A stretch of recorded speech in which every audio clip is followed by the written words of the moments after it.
The world ended on a Tuesday. No one saw it coming. The day had started like any other, with people rushing to work, children heading to school, and the hum of daily life filling the air. But by noon the skies turned dark, not from clouds, but from something far more terrifying. Enormous ships descended from above, their sleek metallic surfaces glinting ominously in the sunlight. They moved silently at first, hovering over cities like predators stalking their prey. Then the attacks began. Daniel Carter was fixing an old truck in his garage when the first explosion rocked the ground. He dropped his wrench, startled, as the sound echoed through the quiet suburban neighborhood where he lived. His heart raced as he stepped outside, squinting toward the horizon. Smoke billowed into the sky, rising from the direction of downtown Chicago. For a moment, he thought it might be an accident, a gas leak, or some kind of industrial disaster. But then another blast followed, louder this time. Shaking the windows of nearby houses, neighbors spilled out onto the streets, shouting questions no one could answer. Cell phones buzzed with frantic texts and calls, but within minutes, the networks crashed under the weight of panicked traffic. Daniel stood frozen, watching as distant buildings crumbled into dust. The realization hit him slowly, painfully. This wasn't an accident. This was war. He didn't have much time to think before chaos erupted closer to home. A low-pitched hum filled the air, growing louder by the second. Daniel looked up just in time to see one of the alien ships glide. Overhead, its shadow stretching across the ground like a stain. It unleashed a beam of energy that sliced through rows of houses, reducing them to rubble in seconds. People screamed and ran in all directions, but there was nowhere to hide. Instinct took over. Daniel bolted back inside his garage, grabbing a backpack and stuffing it with whatever supplies he could find: bottles of water, canned food, a flashlight, and a pocket knife. He strapped the bag over his shoulders and sprinted toward his car, dodging falling debris as more beams rained down from the sky. The streets were clogged with vehicles trying to flee, but most weren't moving. Abandoning his car, Daniel joined the crowd of people running on foot, heading away from the city. Hours later, exhausted and covered in soot, he found himself at the edge of what used to be a small shopping center. Most of the stores were destroyed, but a few remained intact. He ducked into a convenience store, searching for anything useful. That's where he met her. Emily Dawson was crouched behind the counter, clutching a backpack tightly against her chest. Her face was streaked with dirt, and her hands trembled slightly as she held a knife in front of her. When Daniel appeared, she flinched, raising the blade defensively. "Whoa," Daniel said quickly, holding up his hands. "I'm not here to hurt you." Emily hesitated, studying him carefully. She looked younger than him, maybe mid-20s, with short brown hair and wide, frightened eyes. After a long moment, she lowered the knife slightly but didn't put it down. "What do you want?" she asked, her voice shaky. "Same thing you do," Daniel replied. "To stay alive." They introduced themselves cautiously, sharing only their names and little else. Emily explained that she had been visiting family in Chicago when the attack started. She barely escaped with her life, grabbing what she could before fleeing into the outskirts. Daniel told her about his garage and how he'd been forced to leave everything behind. Neither of them trusted the other completely, but they both knew they couldn't survive alone for the next few days. They stayed together, scavenging for food and supplies while avoiding areas still under attack. They moved quietly, sticking to abandoned buildings and staying out of sight. At night, they huddled around small fires, listening to the distant rumble of explosions and the eerie silence that followed as they traveled. Emily noticed strange things happening to the environment around them. Plants seemed to grow faster than normal, sprouting up through cracks in the pavement and spreading across fields in unnatural patterns. Some trees twisted into bizarre shapes, their branches curling inward like claws. Animals acted strangely too. Birds flew erratically, and even squirrels darted around with unusual aggression. One evening, as they sat beside a stream washing their faces, Emily pointed to a patch of grass nearby. It shimmered faintly in the moonlight, glowing with an almost electric hue. "Have you seen this before?" she asked, gesturing toward the grass. Daniel shook his head. "No, and I don't like it. It's not natural, Emily murmured. None of this is. They debated whether to investigate further, but ultimately decided against it. Whatever was causing these changes, it couldn't be good. Instead, they focused on finding shelter for the night, knowing they needed rest if they hoped to keep. Moving. Their journey led them to an old gas station surrounded by thick woods. It looked abandoned, its windows boarded up and its sign hanging crookedly above the door. Inside, they discovered a stash of canned goods and bottled water hidden beneath the counter.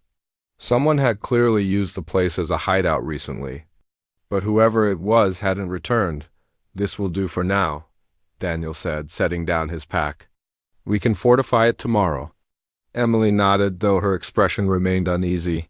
She couldn't shake the feeling that they weren't truly safe anywhere. Something about the invasion felt deliberate, calculated. It wasn't just destruction. It was transformation. The aliens weren't merely attacking. They were changing the planet, reshaping it into something alien. That night, as they lay awake in the darkness, Emily voiced her fears aloud. They're not just killing us, she whispered. They're taking everything. The land, the animals. Even the air feels different. Daniel didn't respond right away.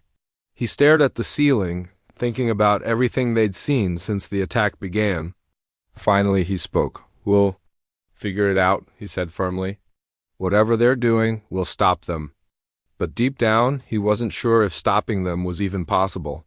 The scale of the invasion was overwhelming, and humanity's defenses had crumbled almost instantly. Still, he clung to the hope that somewhere, somehow, others were fighting. Back too, if enough people banded together, maybe they could turn the tide. The next morning, they ventured deeper into the woods to gather firewood. As they walked, Emily spotted movement in the distance, a group of figures moving cautiously through the trees. At first, she thought they might be survivors like them, but then she noticed the weapons slung over their shoulders. Daniel, she hissed, tugging on his arm. Look, he followed her gaze, squinting through the foliage. The group consisted of about a dozen men and women, all armed and wearing mismatched uniforms. One of them carried a makeshift flag tied to a sticka, black circle painted on a white cloth. That's got to be a resistance group, Daniel muttered. Let's get closer. They crept forward carefully, staying hidden behind bush and trees. As they drew nearer, they overheard snippets of conversation. The leader, a grizzled man with a scar running down his cheek, spoke in a commanding tone. We take the factory tonight, he said. Fortify it, make it ours if we can. Hold it, we've got a chance. Daniel exchanged a glance with Emily. This was their opportunity. If they joined forces with these people, they might actually stand a chance against the invaders. Taking a deep breath, Daniel stepped out from behind the bush, raising his hands to show he meant no harm. Hey, he called out. We're survivors, we want to help. The group froze, weapons trained on him instantly. For a tense moment, no one moved. Then the leader lowered his gun slightly, studying Daniel and Emily with narrowed eyes. You're either brave or stupid, the man said gruffly. Which is it? Desperate, Daniel replied. Just like you. After a long pause, the leader nodded. Fine, you can come with us. But if you cause trouble, you're dead, understand? Daniel and Emily nodded quickly. They'd need to be told twice. As they fell into step with the group, Daniel felt a flicker of hope for the first time since the invasion began. Maybe, just maybe, humanity wasn't completely lost. Daniel and Emily followed the group through the dense woods, their footsteps crunching softly on fallen leaves. The leader of the group, a man named Caleb Hayes, didn't say much as they walked. He kept his eyes scanning the trees ahead, his hand resting on the grip of his rifle. His face was lined with age and stress, but there was a hardness in his gaze that suggested he'd seen far too much in his lifetime. The group moved quickly, stopping only briefly to rest or scout the area. They were heading toward an abandoned factory on the outskirts of what used to be a small industrial town. Caleb explained that the factory had thick walls and sturdy metal doors, making it a good place to fortify against both alien drones and hostile humans. It's not perfect, he admitted gruffly, but it's better than nothing. As they walked, Daniel and Emily introduced themselves to the others. Most of the group nodded politely but kept their distance. Trust wasn't given easily these days. One woman, however, seemed more willing to talk. Her name was Rachel Monroe, and she carried herself with a quiet confidence that set her apart from the rest. She wore a tattered leather jacket over her clothes, and a pair of goggles hung loosely around her neck. "You two came from Chicago?" Rachel asked as they walked side by side. Daniel nodded. "Yeah, it's gone now." Rachel's expression darkened. "I know, I saw it happen. I was there when the ships first arrived." Emily glanced at her, curiosity mixing with unease. "What do you mean?" Rachel hesitated, then sighed. "I was working on a project for the government before. Everything went to hell." "Some kind of classified research?" "When the attack started, they tried to evacuate us, but my transport got shot down. I ended up captured by the aliens." Daniel stopped walking, his eyes wide. "Captured? How did you escape?" "I didn't," Rachel said grimly. "They let me go, or rather they dumped me out of one of their ships after experimenting on me." She touched the side of her neck, where a faint scar marked her skin. "Whatever they did, it didn't work the way they wanted. So they threw me away." "Like trash," Emily shivered, glancing around nervously. "What kind of experiments?" Rachel shook her head. "I don't know all the details. But I do know this: they're not just here to kill us. They're studying us, changing things. Like those weird plants and animals we've been seeing. That's part of their plan." The conversation left. Daniel and Emily silent for the rest of the journey. The weight of Rachel's words hung heavy in the air, adding to the tension already gripping the group. By the time they reached the factory, night had fallen, casting long shadows across the crumbling buildings. The factory was larger than Daniel had expected, its rusted metal frame looming against the dark sky. The group worked quickly to secure the perimeter, using whatever materials they could find to block off windows and reinforce doors. Inside, the space was dimly lit by flashlights and lanterns, revealing rows of old machinery covered in dust and cobwebs. It smelled of oil and decay, but it was sheltering right now. That was enough. Caleb gathered everyone in the main room to discuss their next steps. He stood in front of the group, his arms crossed tightly over his chest. "We can't stay here forever," he began. "This place will keep us safe for a while, but eventually they'll find us. We need to figure out how to fight back." A tall man with a scruffy beard spoke up. "Fight back? With what? Look at us, we're barely holding on as it is." "We adapt," Caleb snapped. "That's how we survive. And if we want to win, we need information. We need to understand what they're doing and why." Rachel stepped forward, drawing everyone's attention. "I might have something that could help," she said. She pulled a small device from her pocket, holding it up for the group to see. It looked like a cross between a phone and a remote control, its surface etched with strange symbols. "What is that?" Emily asked, leaning closer.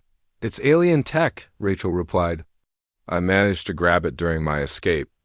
I haven't figured out exactly how it works yet, but I think it's some kind of communication device.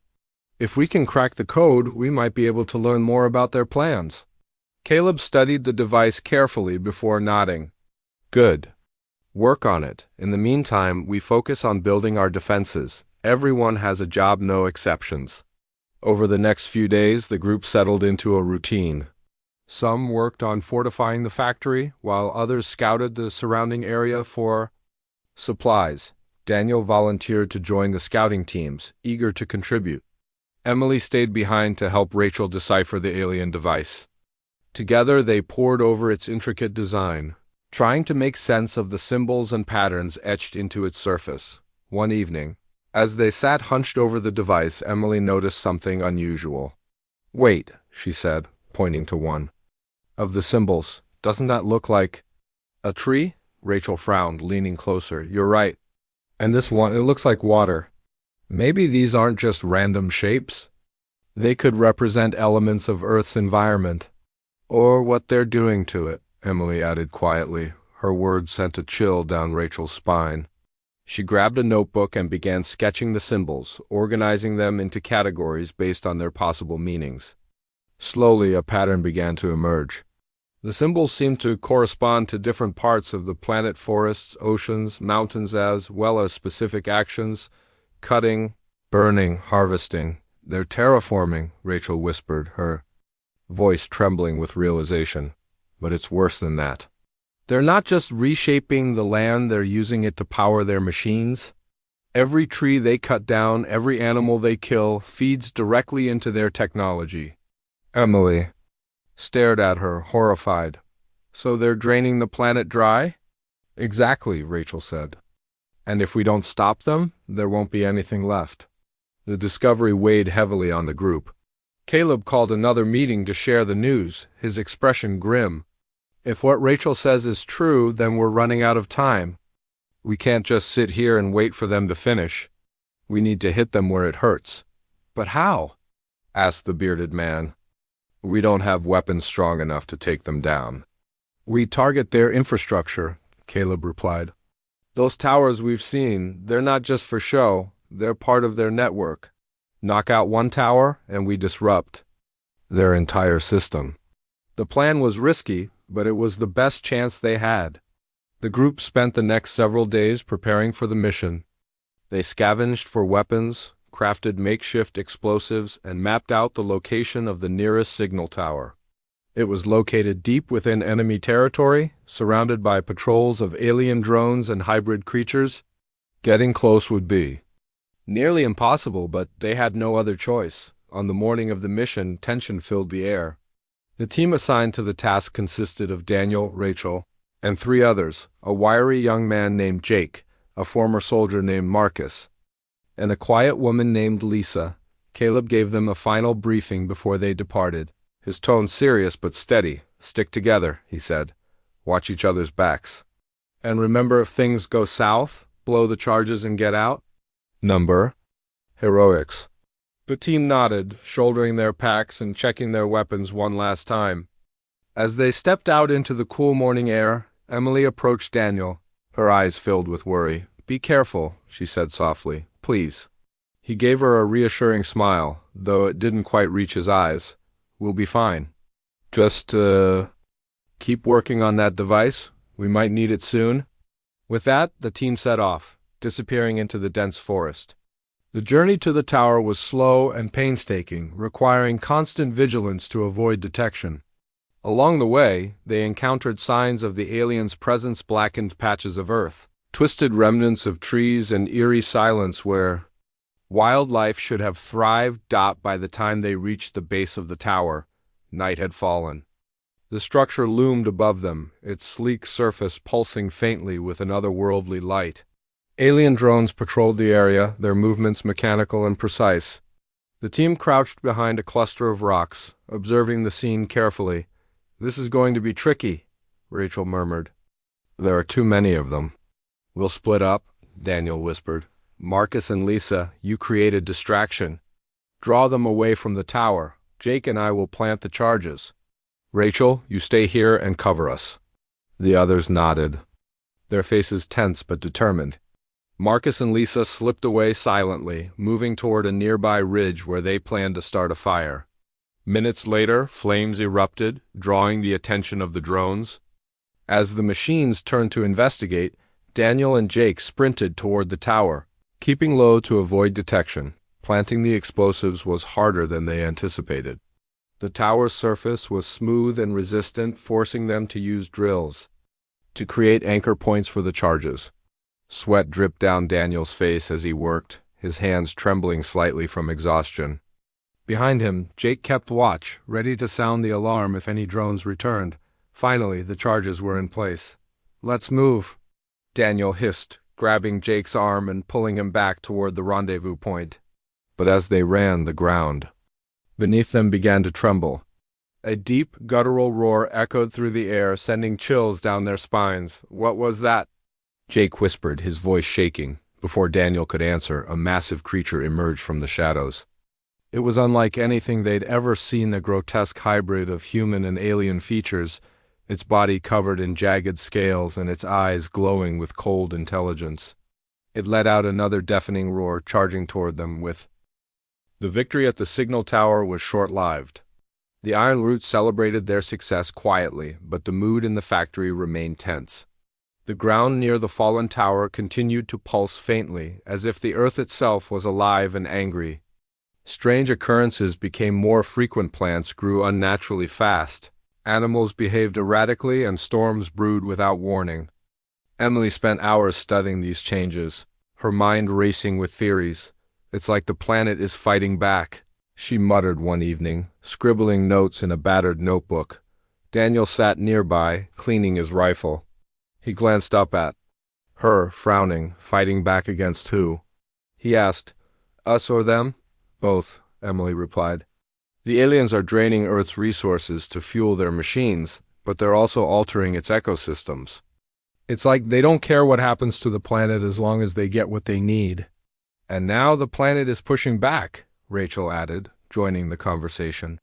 She had been working on the alien device, trying to decode more of its symbols. These creatures we've seen, the hybrids, they might not be intentional. They could be side effects of the terraforming process. Daniel shook his head, frustrated. So we destroy their towers, and instead of fixing things, we make it worse. What's the point? The point, Caleb interrupted, stepping into the room, is that we can't give up. Every tower we take out weakens their network. If, we stop, they'll finish whatever they're doing, and none of us will survive that. His words silenced the group. Despite the risks, they knew Caleb was right. Destroying the towers was their only chance to slow the invaders down. But as days passed, the toll of their mission began to show. Supplies were running low, injuries were mounting, and morale was starting to crack. One morning, Rachel approached Caleb with an idea. We need intel, she said. If we're going to keep hitting these towers, we need to know where they are and how they're connected. There's a survivor outpost about 50 miles east of here. They might have information we can use. Caleb frowned. An outpost? You sure it's still standing? I'm not sure of anything anymore, Rachel admitted. But it's worth checking out. If it's gone, we move on. If it's still there, we might find something valuable. After some debate, Caleb agreed to send a small team to investigate. Daniel volunteered immediately, eager to contribute after spending too many days cooped up in the factory. Emily hesitated before joining him, feeling torn between her research and her desire to help. In the end, she decided to go, knowing her knowledge of biology might come in handy. The team consisted of Daniel, Emily, Rachel, and two others, Jake, who had recovered from his sprained ankle, and Lisa, whose wound had healed but left a jagged scar on her arm. They set off at dawn, traveling light and moving quickly through the dense forest. The journey was grueling, with little food and even less rest. By the time they reached the coordinates Rachel had provided, exhaustion weighed heavily on all.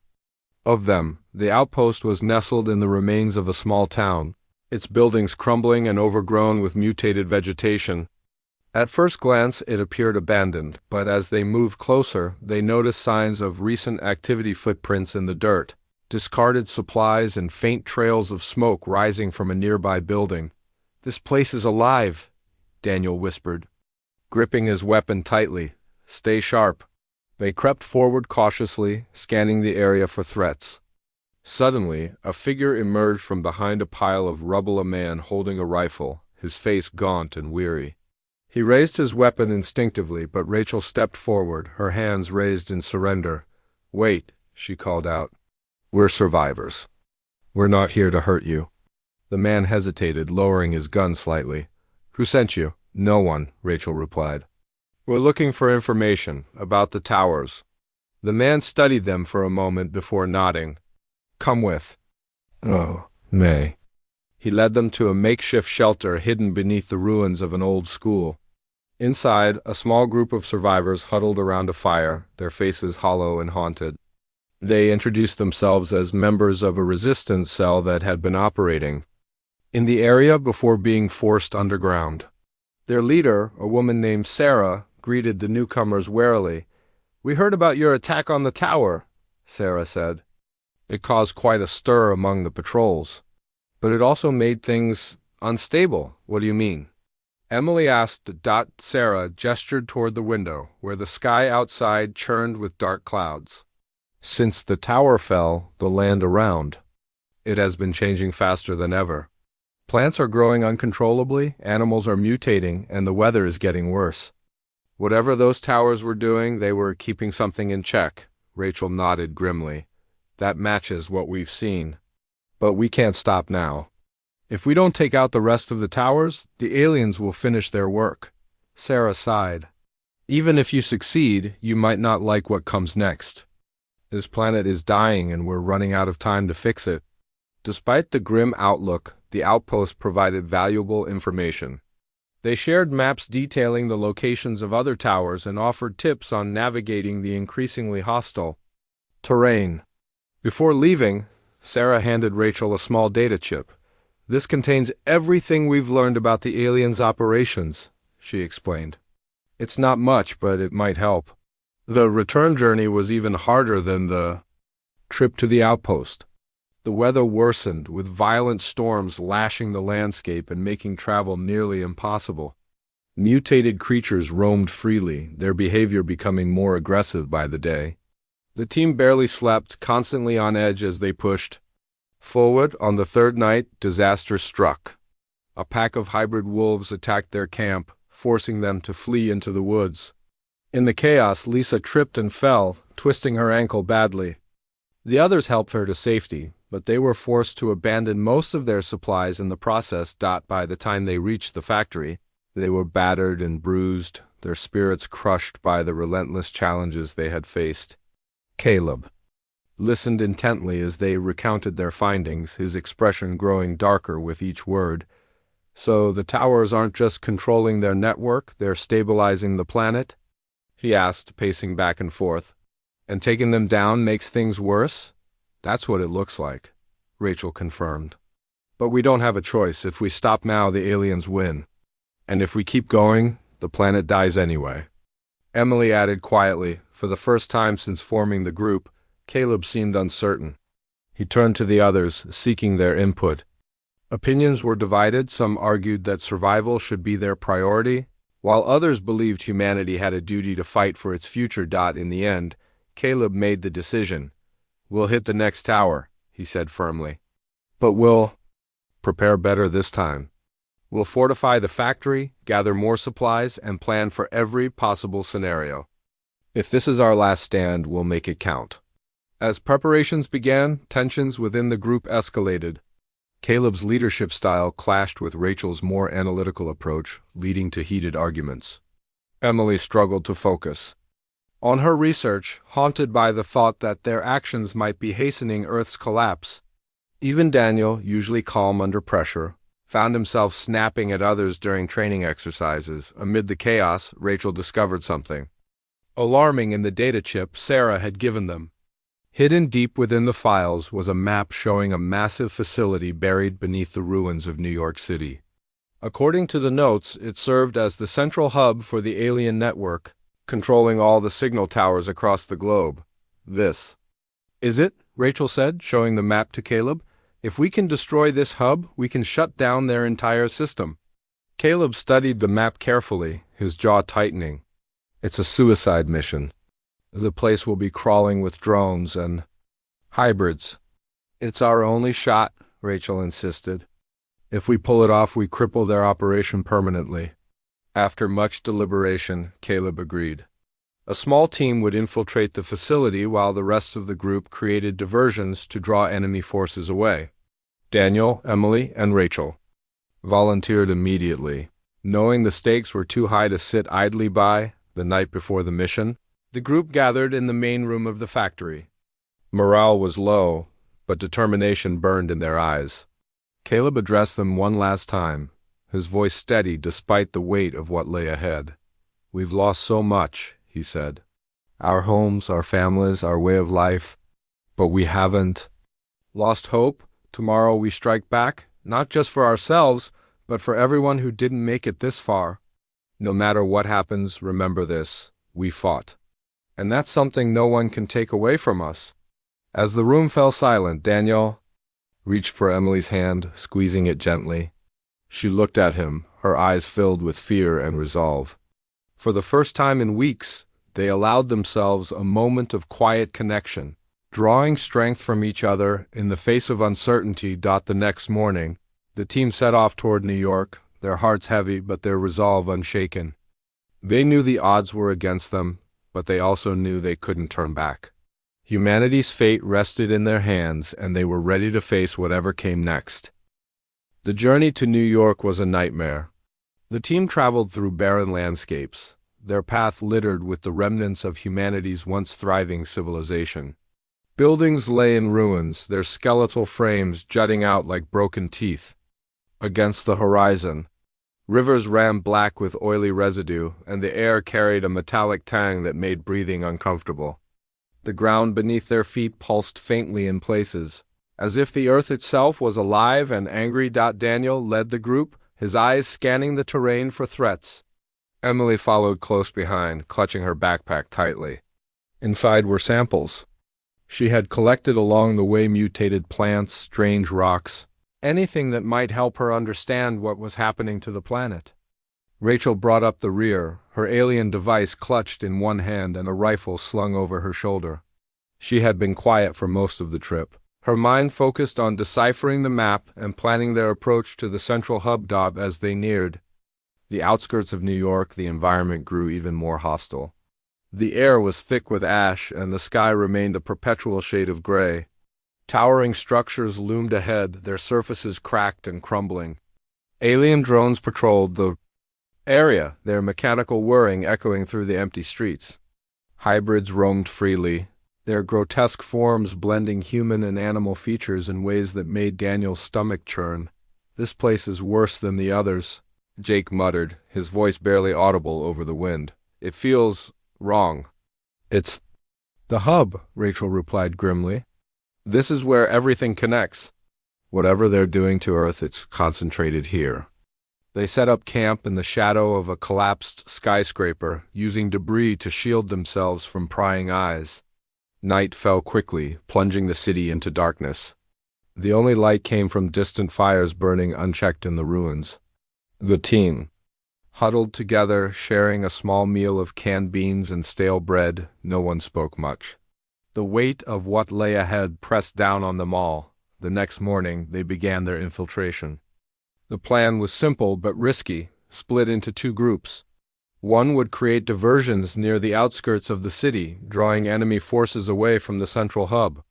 The other would sneak into the facility and plant explosives at key points. Daniel, Emily, and Rachel volunteered for the second group. Knowing the mission required precision and stealth, Caleb gave them a final briefing before they parted ways. "Stick to the plan," he said firmly. "If you get caught, don't wait for rescue. Get out and regroup. We'll meet back here in 24 hours. If we're not back by then, well, you know what to do." The team separated, each heading in different directions.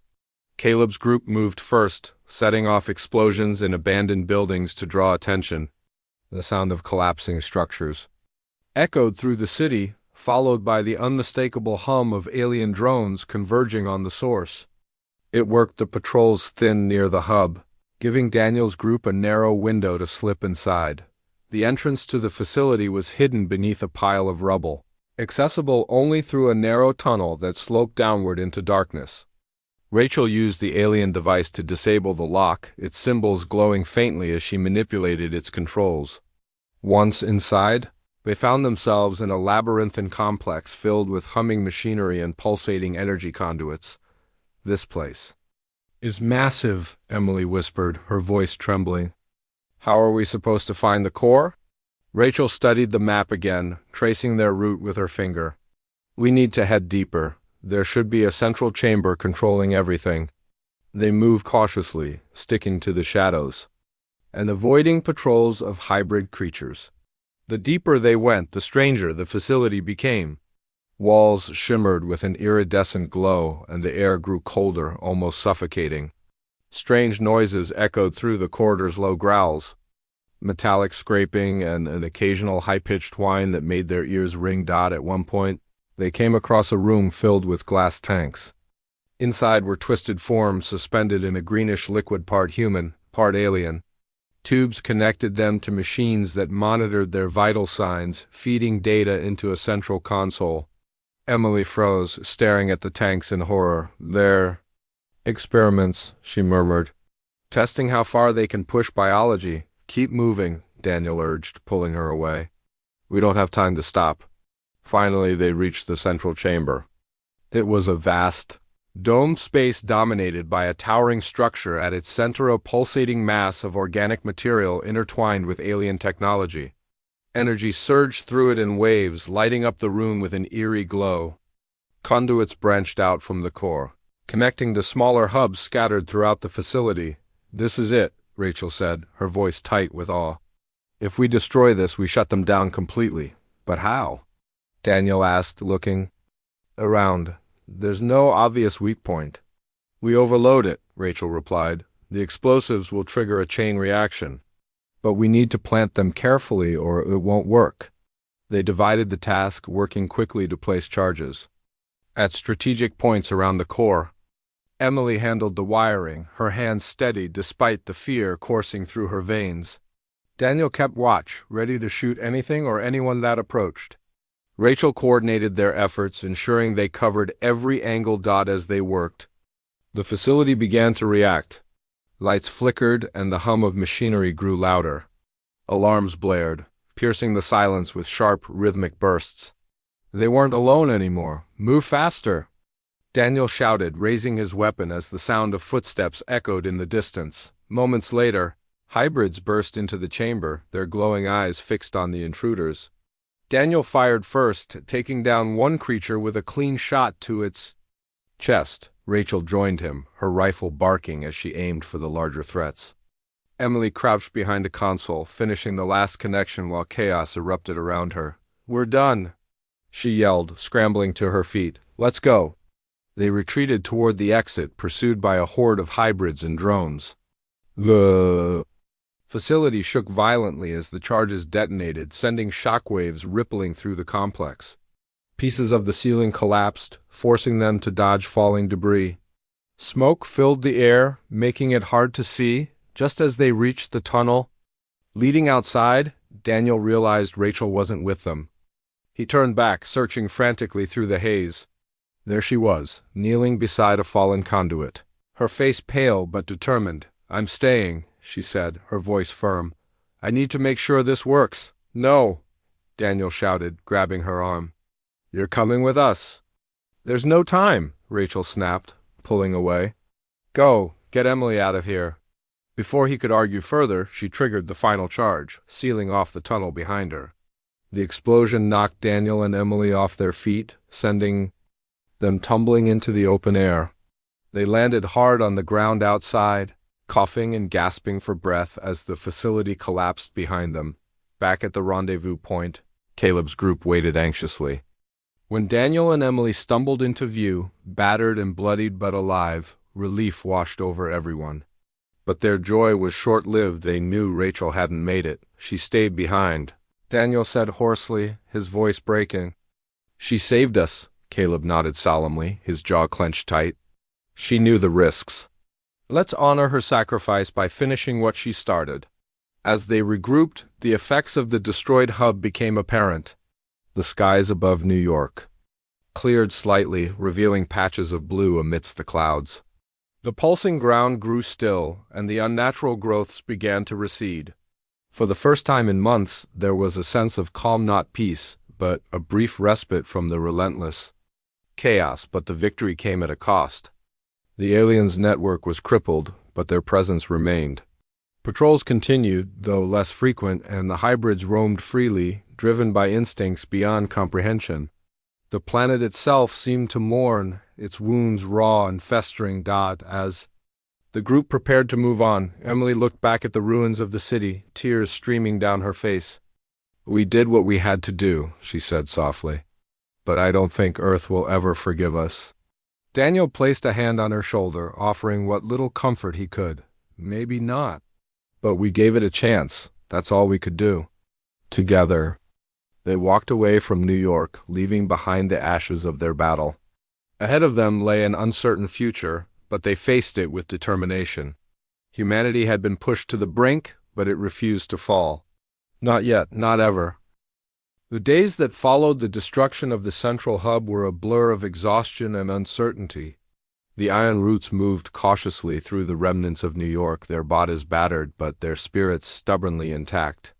The facility's collapse had disrupted the aliens' network, but it hadn't ended their occupation. Patrols still roamed the streets, though they seemed disorganized, as if struggling to adapt without the guidance of their central system.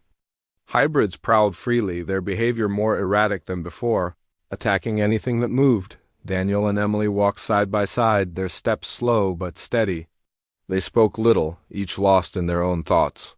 Daniel replayed Rachel's final moments over and over in his mind, her voice echoing in his memory. Go. Get Emily out of here. He clenched his fists tightly, trying to push away the guilt that gnawed at him. Emily, on the other hand, felt weighed down by the enormity of what they had done. Destroying the hub had been necessary, but it hadn't fixed the planet, it had only slowed the invaders. Earth was still broken, its ecosystems twisted beyond recognition. Caleb led the group with quiet determination, his face lined with fatigue but his eyes sharp and focused. We've dealt them a blow, he said during one of their brief rest stops, addressing the group, but we can't stop now. If we do, they'll rebuild. We need to keep hitting them wherever we can. No one argued with him. They all knew. The truth, this fight wasn't over. The aliens were resilient, and humanity couldn't afford to let its guard down. Still, the question lingered in everyone's minds. How much longer could they keep going? Supplies were running dangerously low, injuries were piling up, and morale was fragile at best. As they ventured further from the ruins of New York, the landscape grew stranger. Plants stretched unnaturally tall, their leaves glowing faintly in the dim light. Rivers bubbled with strange colors, and the air carried an acrid smell that made breathing difficult. Animals darted through the underbrush, their movements jerky and unnatural. It was as if the planet itself was rebelling against both human and alien interference, lashing out in unpredictable ways. One evening, while setting up camp near a dried-up lakebed, Emily noticed something peculiar. A cluster of rocks nearby seemed to pulse faintly, their surfaces shimmering with an iridescent sheen. She approached cautiously, kneeling to examine them more closely. When she touched one, a jolt of energy shot through her fingers, making her gasp and pull back. What is it? Daniel asked, rushing to her side. I don't know, Emily admitted, staring at the rocks. But it feels alive. Rachel's theory about the planet fighting back came flooding back to her. Was this part of Earth's response to the invasion? Or was it something else entirely? She couldn't shake the feeling that the changes weren't just random, they were deliberate, as if the planet was trying to communicate later that night. As the others slept, Emily sat awake beside the fire, sketching the rocks in her notebook. Her mind raced with possibilities. If the planet was reacting to the invasion, maybe there was a way to harness that reaction. Maybe they could turn Earth's anger into a weapon against the aliens. The next morning, Caleb called another meeting. We need a new plan, he said bluntly. Hitting towers isn't enough anymore. We need something bigger, a way to take them out permanently. Emily hesitated before speaking up. What if we use the planet against them? She suggested. Their technology relies on Earth's resources. If we can disrupt that connection, how? Caleb interrupted, his tone skeptical. You're talking about turning nature into a weapon. That's not easy. It might be possible, Rachel chimed in, surprising everyone. She had been unusually quiet since returning from the outpost. The data chip Sarah gave us mentioned an anomaly deep underground. It's like a fault line, but instead of tectonic activity, it's filled with raw energy. The aliens have been tapping into it to power their machines. And you think we can use it against them? Daniel asked. It's risky, Rachel admitted. If we mess with it, we could make things worse. But if we succeed, we might be able to overload their systems for good. Caleb considered this for a long moment before nodding. All right, let's find this fault line and see what we're dealing with. The journey to the fault line was grueling. The terrain grew increasingly treacherous, with jagged cliffs and unstable ground making. Travel slow and dangerous. Storms raged overhead, lightning splitting the sky and thunder shaking the earth. The hybrids became more aggressive, attacking in larger numbers and forcing the group to stay constantly on edge. Despite the challenges, they pressed on, driven by a shared sense of purpose. Along the way, Emily continued to study the strange phenomena they encountered, documenting every detail in her notebook. She began to notice patterns, the pulsing rocks, the glowing plants. The erratic behavior of animals all seemed connected to the same underlying force. Whatever the aliens had done to Earth, it had awakened something ancient and powerful. Finally, after days of relentless travel, they reached the fault line. It was a massive fissure cutting through the Earth, its edges glowing faintly with the same iridescent light Emily had seen in the rocks. Energy crackled in the air, raising the hairs on their arms. At the bottom of the fissure, they found a series of alien devices embedded in the rock, humming softly as they drew power from the raw energy below. "This is it," Rachel said, her voice tinged with awe. "This is how they're fueling everything." "Can we destroy it?" Caleb asked. "Not without consequences," Rachel replied. "If we disrupt the flow of energy, it could destabilize the entire area. We'd need to trigger a controlled overload enough to cripple their systems, but not so much that it tears the planet apart." Emily stepped forward, her expression resolute. "Let me handle it. I've been studying these patterns. I think I can figure out how to manipulate the energy safely." Caleb hesitated, then nodded. "Do it, but be careful." Emily worked quickly, using tools from her backpack to modify one of the alien devices. Her hands moved with precision, guided by the notes she had taken over the past weeks. Daniel stood guard, watching nervously as hybrids circled the perimeter, drawn by the energy radiating from the fault line. "There," Emily said finally, stepping back. "It's ready. Once I activate it, we need to get as far away as possible." "No," Rachel interrupted, stepping forward. "I'll stay. Someone needs to make sure it works." "You've done enough," Emily argued. "Let me finish this." Rachel shook her head firmly. "I started this. I'm ending it." Before anyone could protest, she triggered the device and waved them away. "Go, now." Reluctantly, the group retreated, leaving Rachel behind. As they ran, the ground beneath them began to tremble violently. A deafening roar filled the air as the fault line erupted, sending waves of energy surging outward. The sky lit up with blinding light, and the air crackled with electricity. When the chaos subsided, the aliens' presence had vanished. Their ships fell silent, their drones lay motionless, and the hybrids collapsed, lifeless. The planet, too, seemed to settle, the unnatural growth receding and the storms fading into calm. The survivors regrouped miles away, their faces streaked with dirt and tears. They had won, but the cost had been immense. Rachel, Caleb, and countless others were gone, their sacrifices etched into the fabric of the battle. Yet, amidst the grief, there was hope. Humanity had endured, refusing to surrender even when faced with overwhelming odds. As the group looked out over the horizon, the first rays of sunlight broke through the clouds, casting a golden glow across the land. It was a fragile beauty, marred by scars that would take generations to heal. But there's a reminder that no matter how dark the world became, resilience and courage could light the way forward. Daniel placed a hand on Emily's shoulder, offering a small smile. "We did it," he said softly. "Now it's time to rebuild." Emily nodded, her eyes glistening with tears, for Rachel, for everyone who didn't make it. Together, they turned toward the rising sun, ready to face whatever came next. The road ahead would be long and difficult, but they walked it with determination. Humanity had fought for its survival, and though the scars of war would remain, so too would the spirit of those who refused to give up. No mercy, no surrender,